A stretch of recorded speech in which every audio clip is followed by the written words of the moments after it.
Hi friends, ഇന്ന് നമ്മൾ തയ്യാറാക്കിയെടുക്കാൻ പോകുന്നത് എല്ലാവരുടെയും പ്രിയപ്പെട്ട തലശ്ശേരി ബിരിയാണി. ഇതിൻ്റെ രുചി ഒരിക്കൽ കഴിച്ചു കഴിഞ്ഞാൽ വീണ്ടും വീണ്ടും കഴിക്കണമെന്ന് തോന്നും.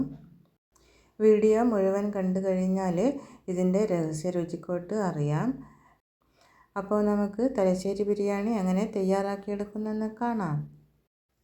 ആദ്യം നമ്മൾ ബിരിയാണിക്കുള്ള ചിക്കന് കഴുകി നന്നായിട്ട് വൃത്തിയാക്കി എടുത്തതിന് ശേഷം ബിരിയാണിക്കുള്ള കഷ്ണങ്ങളായിട്ട് മുറിച്ച് വെച്ചിട്ടുണ്ട്. ഇതിലേക്ക് നമുക്ക് ഇഞ്ചി നന്നായിട്ട് തന്നെ ചതച്ചെടുത്തത് 1 ടേബിൾ സ്പൂൺ അളവിൽ ചേർത്ത് കൊടുത്തിട്ടുണ്ട്. ഇനി നമുക്ക് 1 ടീസ്പൂൺ അളവിൽ ചെറുനാരങ്ങ ജ്യൂസ് ഒഴിച്ച് കൊടുക്കാം. ഇനി 1/4 ടീസ്പൂൺ അളവിൽ മഞ്ഞൾപ്പൊടി ചേർത്ത് കൊടുക്കാം. 1 ടീസ്പൂൺ അളവിൽ മുളക് പൊടി ചേർത്ത് കൊടുക്കുന്നുണ്ട്. ഇനി നമുക്കിതിലേക്ക് തൈര് ചേർത്ത് കൊടുക്കണം. 2 ടേബിൾ സ്പൂൺ അളവിൽ തൈര് ഇതിലേക്ക് ചേർത്ത് കൊടുത്തിട്ടുണ്ട്. 1 ടീസ്പൂൺ അളവിൽ ഉപ്പ് ചേർത്ത് കൊടുക്കാം. അതിനുശേഷം നമ്മൾ കൈ വെച്ചിട്ട് നന്നായിട്ട് തന്നെ കുഴച്ചെടുത്തിട്ട് നമുക്കിത് അടച്ച് വെക്കാം.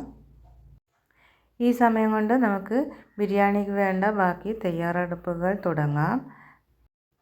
ഇനി നമുക്കൊരു പാത്രത്തിലേക്ക് 1 ടേബിൾ സ്പൂൺ അളവിൽ വെളിച്ചെണ്ണ ഒഴിച്ച് കൊടുത്തിട്ടുണ്ട്.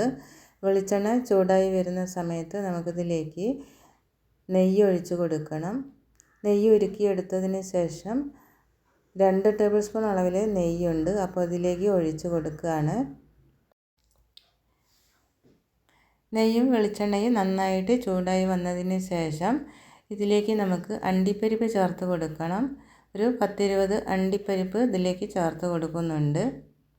നമുക്കിതൊന്ന് ഇളക്കി കൊടുക്കാം. അണ്ടിപ്പരിപ്പ് മൂത്ത് വരുന്ന സമയത്ത് ഇതിലേക്ക് ഉണക്കമുന്തിരി ചേർത്ത് കൊടുക്കാം. ഉണക്കമുന്തിരി ചേർത്ത് കൊടുത്തതിന് ശേഷം നന്നായിട്ട് തന്നെ ഒന്ന് ഇളക്കി കൊടുത്ത് നമുക്ക് മൂപ്പിച്ചെടുക്കാം. അപ്പോൾ നന്നായിട്ട് തന്നെ മൂത്ത് വന്നിട്ടുണ്ട്. ഇനി നമുക്കിത് കോരി മാറ്റാം. അടുത്ത ബാച്ച് ഉള്ളിയും ഇതുപോലെ എണ്ണയിലേക്ക് ഇട്ട് കൊടുത്തതിന് ശേഷം നന്നായിട്ടൊന്ന് കളറ് മാറി വരും. ആ സമയത്ത് നമുക്കിത് കോരി മാറ്റാം. അരിഞ്ഞു വെച്ചിട്ടുള്ള 1/2 കപ്പ് അളവിലുള്ള ഉള്ളി നന്നായിട്ട് തന്നെ മൂപ്പിച്ചെടുത്തിട്ടുണ്ട്. അത് കോരി മാറ്റി ഒരു സൈഡിലേക്ക് മാറ്റി വെച്ചു. ഇനി നമുക്ക് ഈ പാത്രം അടുപ്പിൽ നിന്ന് മാറ്റിയതിന് ശേഷം ഒരു കുക്കർ അടുപ്പിൽ വെച്ചിട്ടുണ്ട്. കുക്കറിലാണ് നമ്മൾ ചിക്കൻ വേവിച്ചെടുക്കാൻ പോകുന്നത്. ഉള്ളി വഴറ്റിയെടുത്തതിന് ശേഷം ബാക്കി വന്ന എണ്ണ കുക്കറിലേക്ക് ഒഴിച്ച് കൊടുക്കാം. ഇതിലേക്ക് 4 ഗ്രാമ്പു, ഒരു ചെറിയ കഷ്ണം പട്ട, ഒരു സ്റ്റാർ, അതിനുശേഷം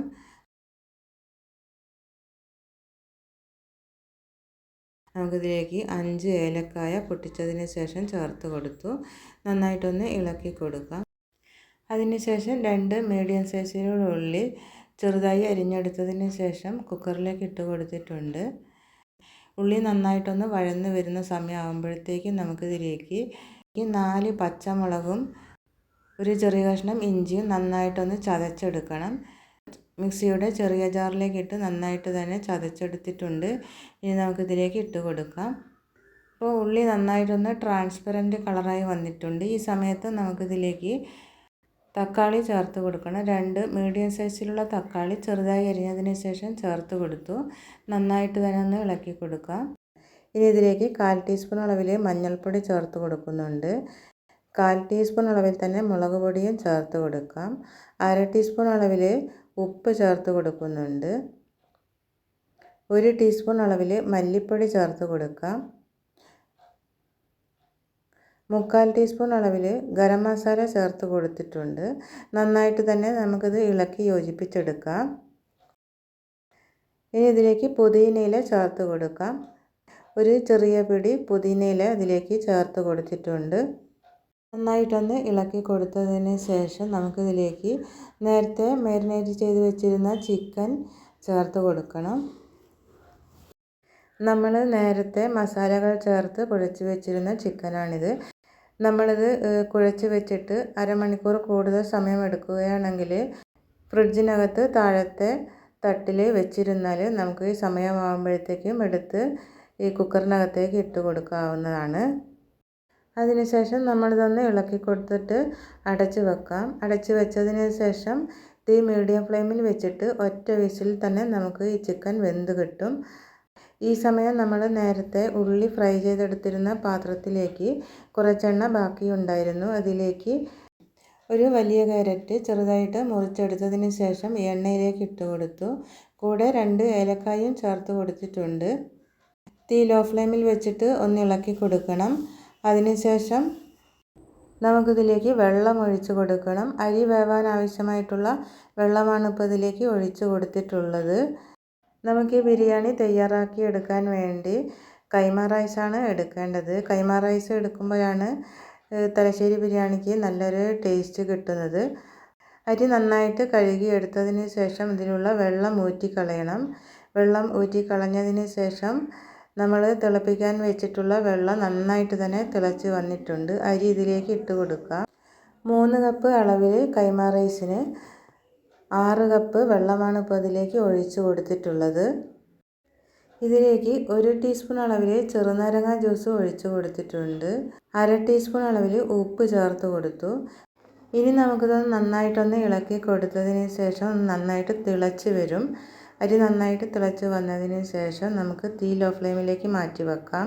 അതിനുശേഷം അടച്ച് വെച്ച് നമുക്കിത് വേവിക്കാം. ഈ സമയം നമ്മൾ വേവിക്കാൻ വെച്ചിരുന്ന ചിക്കൻ വെന്തിട്ടുണ്ട്. ഒരു വിസിൽ വന്നു. തീ ഓഫ് ചെയ്യാം. ചോറും വെന്ത് കഴിഞ്ഞു. ഇനി നമുക്ക് കുക്കറിനകത്തുള്ള ചിക്കൻ വേറൊരു പാത്രത്തിലേക്ക് മാറ്റിയിട്ടുണ്ട്. ഇതിലേക്ക് മല്ലിയില അരിഞ്ഞത് ഇട്ട് കൊടുക്കുന്നുണ്ട്. ഒരു പിടി മല്ലിയില അരിഞ്ഞതാണ് ഇപ്പോൾ ചേർത്ത് കൊടുത്തിട്ടുള്ളത്.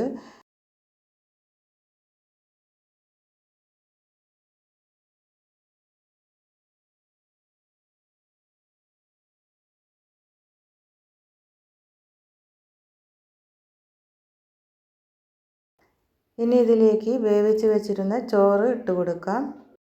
ചോറ് മുഴുവനായിട്ടും ചേർത്തതിന് ശേഷം കുറച്ച് മഞ്ഞൾപ്പൊടി 1 ടേബിൾ സ്പൂൺ അളവിൽ പാലിൽ മിക്സാക്കി എടുത്തതിന് ശേഷം ഇതിൻ്റെ മുകളിലായിട്ട് ചോറിൻ്റെ മുകളിലായിട്ട് ഒഴിച്ച് കൊടുത്തിട്ടുണ്ട്. ഇനി വറുത്ത് വെച്ചിരുന്ന ഉള്ളി ചേർത്ത് കൊടുക്കാം. ഇതിൻ്റെ കൂടെ അണ്ടിപ്പരിപ്പും മുന്തിരിയും വറുത്ത് വെച്ചിരുന്നു. അതും ഇതിൻ്റെ മുകളിലായിട്ട് ഇതുപോലെ ഒന്ന് ഇട്ട് കൊടുക്കാം. കുറച്ച് മല്ലിയില കൂടി ചേർത്ത് കൊടുക്കാം. അതിനുശേഷം നമുക്കിത് അടച്ച് വെച്ച് ദം ചെയ്തെടുക്കാം.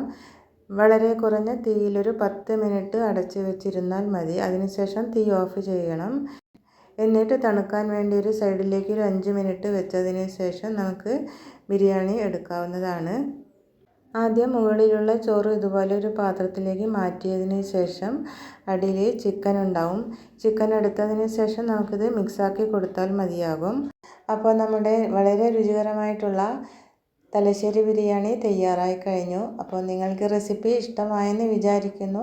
ഇഷ്ടമാവണമെങ്കിൽ പ്ലീസ് ഒന്ന് ലൈക്ക് ചെയ്യണേ. അതുപോലെ സബ്സ്ക്രൈബ് ചെയ്യാനും മറക്കരുത്. അടുത്ത നല്ലൊരു റെസിപ്പി വരുന്നത് വരെ ബൈ.